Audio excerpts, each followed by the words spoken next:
తీసుకొని వాళ్ళ సర్వే మీరు శ్రవణ్ గారు అంతర్గతంగానే ఒక మాట మాట్లాడి మీరు చాలా డైవర్ట్ చేస్తున్నారు. అసలు విషయం వాళ్ళకు ఓప్స్ ఉండి వాళ్ళకి టికెట్ వచ్చి మళ్ళీ నేను చెప్పదలుచుకోలేదు.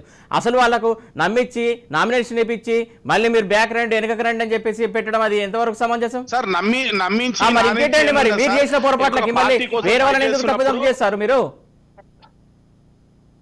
మీ వాయిస్ బ్రేక్ అవుతుంది సార్. మీరు చేసిన పొరపాట్లకి వేరే వాళ్ళని తప్పులో ఇరికించే ప్రయత్నం ఎందుకు చేస్తారు అంటున్నా. ఇది ఒక జాతీయ పార్టీ, జాతీయ నాయకత్వం ఉంటది, నిర్ణయాలు కూడా అలాగే ఉండాలి కదా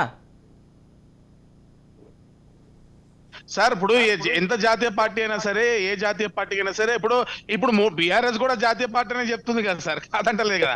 ఏ జాతీయ పార్టీ అయినా సరే దానికి ఒక రాష్ట్ర నాయకత్వం ఉంటది, దానికి ఒక స్క్రీనింగ్ కమిటీ ఉంటారు, దానికి ఒక సెట్ ఆఫ్ నాయకులు, ఒక కమిటీ నిర్ణయం ప్రకారమే ముందు ఇస్తారు, తర్వాత మళ్ళీ మారుస్తారా? అంటే మారుస్తారు, తప్పేముంది? కమిటీ స్క్రీనింగ్ కమిటీ కూడా తప్పు చేస్తుందనే కదా మీరు ఒప్పుకుంటున్నారు.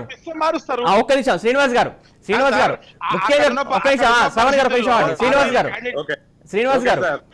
గారు మీ పార్టీలో కూడా కొన్ని చోట్ల రెబల్స్ కూడా స్టార్ట్ అయ్యారు. ఆ రెబల్స్ ని ఎలా ఢీ కొట్టుకుంటారు, ఎలా వెళ్తారు ముందుకి? శ్రీనివాస్ గారు వినండి సార్. బీసీలకు పెద్దపీట వేస్తానన్నటువంటి బీజేపీ బండి సంజయ్ అనేటువంటి బీసీని ఎందుకు తీసేసారు సార్ ఇంత తొందరగా? మీరు పెద్ద కరెక్షన్ సార్ ఒక్క నిమిషం మనం కరెక్షన్ చేయనీయన్నా. మీరు చెప్పిందే తప్పు. బండి సంజయ్ గారిని తీసేయలేదు, జాతీయ ప్రధాన కార్యదర్శిగా ప్రమోషన్ చేశారు. భారతీయ జనతా పార్టీలో జాతీయ ప్రధాన కార్యదర్శి అంటే చాలా పెద్ద పదవి, మీకు తెలుసో లేదో. జనరల్ గా ఫుల్ టైమర్లు ఉన్నటువంటి పదవి. శ్రవణ్ గారు హెలికాప్టర్ ఇచ్చి తిప్పుతున్నారు. శ్రవణ్ గారు మీరు భలే సమర్థించుకున్నారు కానీ ఒక మాట శ్రవణ్ శ్రీనివాస్ గారు దేశంలో చీరికల కమిటీ చైర్మన్ ఉన్నదా సార్? చీలికల కమిటీ, చేరికల కమిటీ, చీరికలు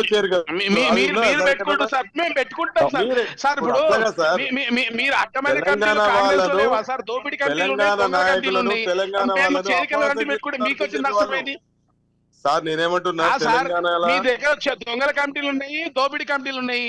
అవి ఉండగలేదు, మా దగ్గర చేరికల కమిటీ పెట్టుకుంటే వచ్చిన నష్టమైంది ఏంటి సార్? ఇష్టం సార్, మీకు వచ్చిన నష్టమైంది, మీకు వచ్చిన నష్టమైంది అంటున్నా.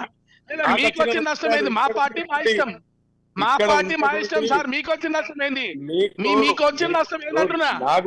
నాకు నష్టమేం లేదని చెప్పి మనం ఒక్కల మీద వేసుకొని తిరుగుతామా? బీసీలందరూ కూడా మీరు సముచితమైన న్యాయం చేస్తారంటారు. ఎక్కడ చేస్తారు బీసీలకు? మీరు ఏం చేశారు? ఈ దేశ ప్రధాని ఎవరు బీసీ కదా? ఈ మధ్య దేశంలోని మంత్రివర్గంలో ఎంతమంది బీసీలు ఉన్నారండి?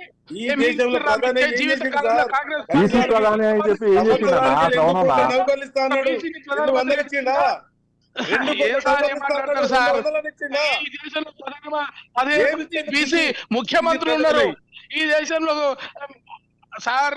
భారతీయ జనతా పార్టీ యువమోర్చా రాష్ట్ర అధ్యక్షుల నుంచి మొదలు పెట్టుకొని ఈరోజు campaign committee chairman Etela Rajender గారు బీసీఏ. మీరు గుర్తుపెట్టుకోండి, జాతీయ ప్రధాన కార్యదర్శి బండి సంజయ్ గారు బీసీఏ, ఒక ప్రధానమంత్రి గారు బీసీఏ. కేంద్ర ప్రభుత్వంలో మళ్ళీ అడుగుతున్నా బీసీ ప్రధాని అయి 10 సంవత్సరాల నుంచి సంవత్సరానికి 2 కోట్ల నౌకర్లు ఇస్తాడు.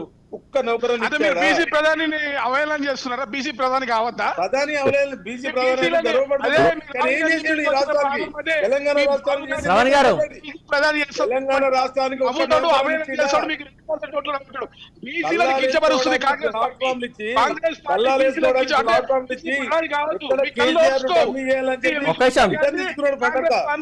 బీసీ ప్రధాని కావద్దా?